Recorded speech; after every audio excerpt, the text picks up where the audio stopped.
Donc on passe au vin suivant, qui sur votre fiche sera le numéro 8, qui est la cuvée Florentin, en appellation Gaillac, du domaine du Moulin.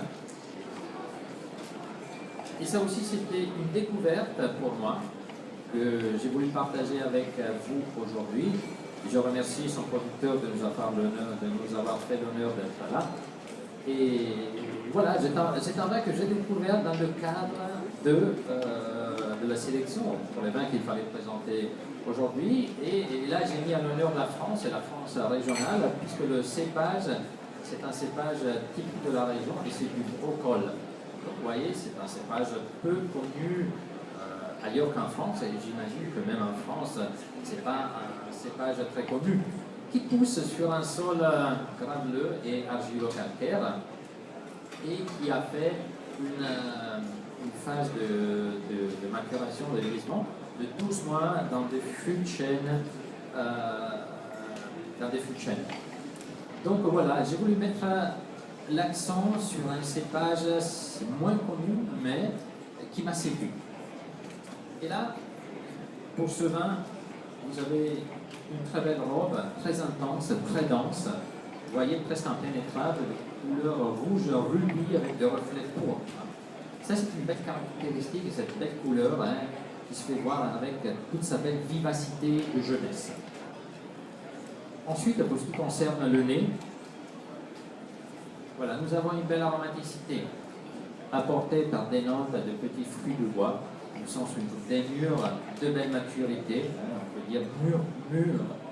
Ensuite, note de framboise, de belle maturité également. Là, on voit justement la maturité du fruit dans ce joli nez assez ouvert, assez intense.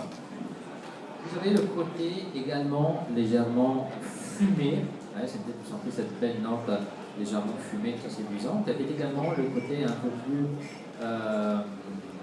épicé. Nous avons des notes de poivre qui se font sentir et également des notes de garrigue qui sont aussi typiques de l'air méditerranéen.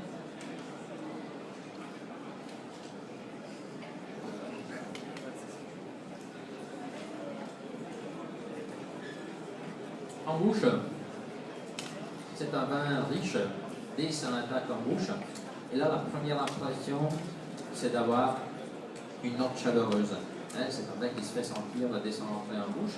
Mais en même temps, nous avons cette belle petite acidité qui apporte de la fraîcheur, donc qui apporte de l'équilibre dans la phase gustative de ce vin.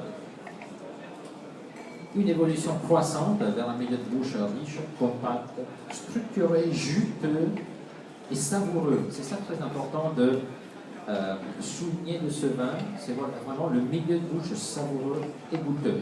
Donc non seulement on prend en examen, si vous voulez, les parties techniques du vin, acidité, alcool et tanin, mais ce qu'il y a autour, cette partie juteuse, goûteuse, savoureuse, qui donne, si vous voulez, la chair au vin. Et d'ailleurs, ensuite, des tanins qui apportent une petite touche de rusticité à ce vin, parce que c'est des tanins qui sont bien présents, des tanins de belle richesse et qui laissent cette bouche un peu légèrement astringente en finale.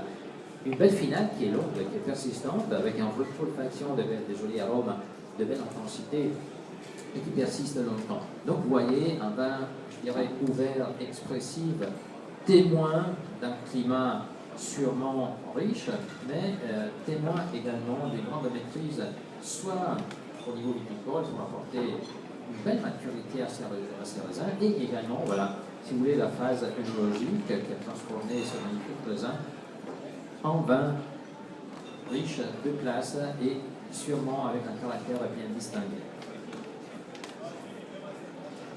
Oui, Paolo est un vin très intéressant, un vin qui nous surprend, un vin vraiment... voilà. Je te remercie de nous l'avoir montré parce que pour moi aussi c'était une découverte ce domaine. C'est un très beau vin. Bravo, Paolo.